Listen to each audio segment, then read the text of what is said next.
Et donc, c'était un an après la création de l'organisation. Donc, le challenge, il était beaucoup plus énorme. Mobiliser ces jeunes, mobiliser des partenaires sur ce projet. C'est un projet qui m'a marqué particulièrement et qui me marque toujours. Mais aujourd'hui, je dis, l'ensemble de nos projets sont assez sensibles et sont chers à mon cœur. Récemment, avec le projet Blue Sea, on est allé voir les pêcheurs, on a sensibilisé les pêcheurs, on s'est approché de la population, on a offert des tricycles aux communautés de pêche pour qu'elles puissent faciliter leur pré-collecte et ne plus déverser leurs déchets dans la lagune et tout ça. Voilà. En vrai, chaque projet a son histoire, chaque projet a sa sensibilité et chaque projet a sa beauté. Ouais. Et c'est bien normal. Et donc, qu'est-ce qui a été jusqu'ici le projet le plus difficile à mener en 3 ans d'existence? Le projet le plus difficile, c'est quoi le projet le plus difficile? Chaque projet même a son taux de difficulté. Chaque projet a son taux de difficulté. Je pense que déjà en 2024, on se dit, OK, Blue, il faut qu'on passe à une échelle, donc à organiser un forum régional. D'accord. Le forum régional des jeunes sur l'économie bleue. Donc, quand on dit régional, ça veut dire qu'on sort de notre pays. Tout à fait. C'est plus les jeunes que vous maîtrisez. C'est vrai. C'est vrai. Il faut mobiliser du financement pour faire venir les jeunes. Et ça, c'était très difficile. Ça n'a pas été facile. C'était très difficile pour la première édition déjà. Mais Dieu merci, avec certains bailleurs tels que UNICEF, UNESCO, ils ont facilité la mise en œuvre de ce projet-là. Franchement, je vous fais un clin d'œil. Merci à nos partenaires, à la BNI, à Côte d'Ivoire, en tout cas, à tous ceux qui nous accompagnent. Moi, vous savez, je le dis tout le temps, l'ODD le plus important pour moi, c'est l'ODD 17, parce qu'on ne peut pas atteindre, vraiment réaliser les autres objectifs sans passer par l'appui des uns et des autres. Donc, c'est ensemble que nous pourrions réaliser ces objectifs. Donc, nos partenaires nous permettent de le faire et franchement, nous leur sommes grandement reconnaissants pour cela. Donc, comme je l'ai dit, le forum, il était très difficile. Aujourd'hui, même, on est en train de travailler sur un projet encore plus difficile. Vous avez l'habitude.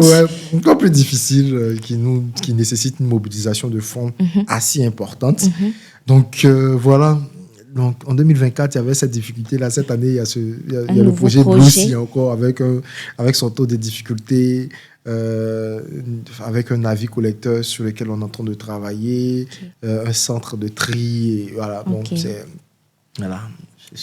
cette difficulté-là qu'on a aujourd'hui. On se rend bien compte que votre parcours n'a pas été un long fleuve tranquille. Ah, pas du tout. Est-ce qu'il vous est arrivé des moments où vous avez voulu abandonner complètement? Toujours. Laisser tomber. Qu'est-ce qui vous a fait tenir? Mais vous savez, parfois c'est tellement difficile que tu dis, mais attends, qui m'a envoyé dans la fête? Parce que, comme je l'ai dit avant, je vivais ma vie tranquille, je travaillais, j'étais ce petit jeune qui se cherchait, qui travaillait. Bon, Dieu merci, j'avais eu un emploi ou des expériences professionnelles assez tôt. J'ai voyagé pour travailler, j'ai eu des expériences professionnelles à l'international, tout ça. Bon, je vivais bien ma vie et tout d'un coup, on dit c'est venu me mettre dans le stress d'engagement. Tu dis, mais attends, qui t'a envoyé? Mais vraiment, c'est la mission, je te dis. Tu sens que tu as cette mission-là, cet appel à changer. Et tu te dis que tu as ta touche à donner. Tu as cette pierre-là que tu dois donner et poser et pour que l'édifice de l'environnement déjà soit plus formé, soit plus solide ici en Côte d'Ivoire. Et je pense que c'est vrai que quand c'est difficile, quand tu rencontres des challenges et tout ça, tu te dis, hey, Jésus, c'est chaud. Est-ce que ça en vaut la peine? Est-ce que ça en vaut la peine? Et après, tu regardes un peu ton parcours. Tu regardes aussi ceux qui croient en toi. Et tu te dis, bon, ok, allons-y. Mais c'était un de mes collaborateurs me demande, Jésus, est-ce que toi, tu es déjà découragé? Il dit, ils ne peuvent pas moi, s'imaginer. je suis toujours découragé. Il y a des jours là. Ça ne va pas du tout. Tu te dis, mais qu'est-ce qui t'a? Non, mais tu peux faire un engagement là, doucement. Et surtout, quand tu commences à travailler et que tu te dis, ben oui, il y a le travail, est-ce que tu ne vas pas tout abandonner? Mais non, tu dois t'engager parce que la mission Elle est au-delà de ta personne. Elle est globale. Il s'agit de la santé de plusieurs personnes, de plusieurs milliers et millions de personnes. Il s'agit de faire comprendre la préservation de l'environnement à plusieurs personnes. Il s'agit d'avoir un impact beaucoup plus important. On veut avoir du changement. Et si on veut avoir du changement, il faut qu'il y ait des acteurs du changement. Certainement. Et bon, c'est le prix à payer pour être un acteur du changement. J'ai envie de vous demander si il vous est arrivé de devoir faire un choix entre votre carrière professionnelle et votre engagement environnemental. Oui. C'est arrivé. Ouais. Comment vous avez pu gérer? En 2022, déjà, d'accord. quand je commençais, c'était difficile parce que je travaillais déjà. D'accord. Et à un moment,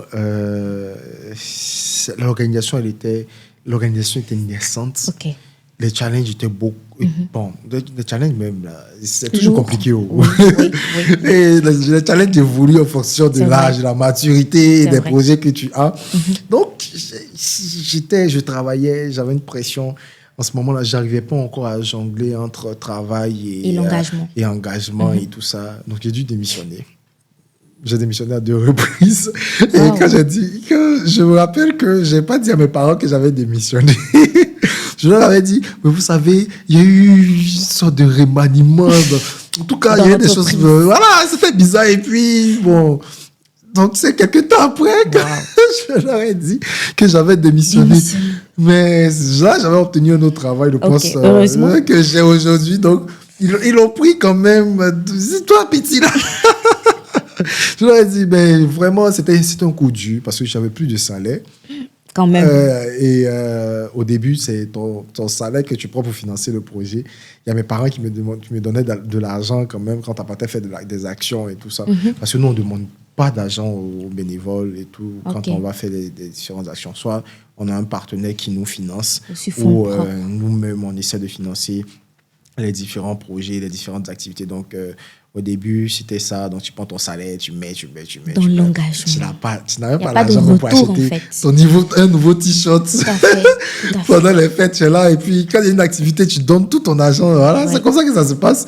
Et là, tu décides de ne plus travailler. Hey, Jesus Christ. Du jour au lendemain. C'est ce que j'ai vécu pendant cette période-là. C'était très difficile. Et il y a ma vice-présidente, quand même, Dominique André, qui était donc très grand soutien. Je lui disais, le jour où on va faire notre sharing, là, quand on va faire le partage d'expérience, les gens vont dire qu'on a menti. Comment? Mais pendant ce temps, on sait ce qu'on a vécu. Effectivement. Et voilà. Alors, pour espérer un changement de comportement dans notre société ivoirienne, il faudrait déjà arriver à un changement de mentalité. Alors, selon vous, la sensibilisation devrait s'accentuer sur les jeunes ou plutôt sur toutes les couches de la société? Sur toutes les couches de la société. La question environnementale est transversale. Nous, notre cible, ce sont les jeunes. Mais la question environnementale, elle est carrément transversale, donc que tu sois petit. C'est pour ça qu'on a des projets, par exemple, pour les enfants, donc sensibilisation pour les enfants. On touche les pêcheurs qui sont des personnes adultes et tout ça. Tout le monde doit s'impliquer, doit prendre en compte son engagement dans la préservation de son environnement et tout ça. D'après votre... Pardon. Non, ouais, que tu sois, par exemple, une entreprise ou une personne physique ou une personne morale, ben, tu dois t'engager pour préserver ton environnement. C'est cette terre qui nous abrite. Donc, si elle n'est pas préservée, si elle n'existe pas, ben, on ne peut pas se faire des sous, on ne peut pas mobiliser des fonds, on ne peut pas s'enrichir, on ne peut pas manger, on ne peut rien faire. Et, voilà. C'est ça. Donc, il faut que chacun de nous puisse prendre conscience que l'environnement là, doit être préservé. Et d'après votre expérience, quelle est la plus grande illusion que les jeunes se font quand ils veulent s'engager dans l'environnement? Dans l'environnement? Bon, je sais pas ce que je peux dire. Non, je sais pas. Parce que je me suis jamais posé cette question-là. D'accord. Mais quand même, dans certaines discussions, il y a certaines personnes qui se disent que lorsqu'on s'engage directement, on a accès au voyage et tout ça. Et que, oui, quand tu es engagé, parfois tu as beaucoup d'argent et tout. Bon, en vrai, ça dépend de chacun d'entre nous et des motivations de tout un chacun. Donc, quand tu t'engages pour la préservation de l'environnement, en tout cas, chacun son expérience. Sous notre forme, c'est pas tout de suite pour avoir accès à certains voyages, à certains privilèges et tout ça. Je le dis généralement à nos collaborateurs, aux bénévoles, pour pouvoir voyager, il faut que tu aies de l'impact. Hein. Parce que déjà. les gens veulent que tu ailles partager quelque chose, tes résultats, ton impact. Que tu fasses un sharing auprès de d'autres jeunes qui vont s'engager aussi comme toi. Mais tu vas venir prendre 2-3 photos, soulever 2-3 sacs de sacs poubelles, et puis tu veux aller à New York. C'est pas comme ça. Et puis les voyages là, c'est pas ça. Ça fait partie, ok, c'est bien de voyager, mais c'est pas ça la quintessence de l'engagement. Franchement, dans l'année, on voyage combien de fois? Mais ton engagement là, il se pèse sur ton impact sur le terrain. Combien de communautés tu as pu impacter? Moi, particulièrement, et comme j'ai dit, là, quand j'ai démissionné, là, après, quand je finissais mes activités, il venait me coucher, il était content de savoir que, au moins, j'ai pu impacter telle communauté, j'ai pu impacter tel nombre de jeunes et tout ça. Voilà. Mais si c'est pour dire, OK, on va voyager et tout ça, en tout cas, je ne sais pas pour les autres, hein, mais pour nous, là... Non, peut-être comme on dit ici, là, chacun a son couloir. Effectivement, c'est clair. En Côte d'Ivoire, les défis environnementaux sont assez nombreux. On peut parler de la pollution plastique, la gestion des déchets, la déforestation. Pensez-vous qu'une des thématiques s'avère plus urgente que les autres? Aujourd'hui, on a une triple crise planétaire mondiale, donc en termes d'environnement. On a le changement climatique, on a la pollution plastique et la perte de la biodiversité. Donc, ça, ce sont les grosses urgences environnementales. Le changement climatique, quand on parle de changement climatique, on parle aussi de déforestation et tout ça. Quand on parle de pollution plastique, on parle de perte de la biodiversité et on parle aussi de changement climatique. Parce que dans le cycle de vie du plastique, il y a un impact sur le climat. Effectivement. Donc, toutes les questions environnementales sont connexes, sont liées. Et donc, il est urgent de pouvoir tout traiter en même temps. Si nous n'avons pas de forêt, si nous avons des sols qui sont arides, on n'a pas de nourriture. On sait que le PIB de la Côte d'Ivoire, par exemple, repose sur l'agriculture. Tout à fait. Donc, si nos sols ne peuvent plus nous produire du cacao, que devient notre économie? Voilà. Donc, il y a ces questions-là que nous devons nous poser. Si nos mers sont polluées et qu'on n'a plus de ressources halieutiques, on mange comme notre GABA. Donc, on doit se poser cette question. La biodiversité. Donc, la biodiversité, c'est l'ensemble des espèces vivantes. Oui. Les espèces vivantes, pardon. Donc, que ce soit la faune ou la flore. Donc, toutes ces espèces vivantes-là doivent être préservées. La flore, on mange la flore. Bon, OK, les feuilles, là. Les gens mangent feuilles d'épinards ici. Les gens mangent baouin. Les gens, la flore nous permet de nous soigner. Donc, s'il y a la déforestation, ça ne nous arrange nullement. La faune, les animaux, que ce soit des animaux marins ou des animaux terrestres. Les gens mangent ici tous les jours le bœuf et qu'on sort. Quand on se voit, je fais un peu une parenthèse, on voit les vidéos là. Voilà une bonne sauce avec tous les animaux de la savane dedans. Voilà, animaux de la savane, il faut qu'il y ait de la savane, il faut qu'il y ait la forêt pour qu'ils soient là. Donc il faut préserver tous ces animaux là. Il faut préserver tout cet écosystème. Et il est urgent d'agir pour l'environnement. Et en tant que quatrième pouvoir, la presse, évidemment, n'est pas en reste de ce combat. Selon vous, quel rôle précis les médias peuvent-ils jouer dans la sensibilisation environnementale? Les médias doivent vulgariser, on doit parler plus de ces questions environnementales, simplifier aussi. Et c'est pour ça que nous, par exemple, quand on sensibilise, on n'utilise pas des thèmes techniques. Vous n'allez vraiment pas nous entendre parler avec trop de technicité. Même si on aborde un thème technique, on va vraiment le simplifier pour le courant des mortels. Donc les médias doivent nous aider à vulgariser ce message. Et c'est pour cela que je vous remercie déjà pour l'invitation, parce que ça nous permettra de pouvoir toucher plus d'une personne en tout cas. Quel est votre regard sur l'actualité ivoirienne en termes d'environnement?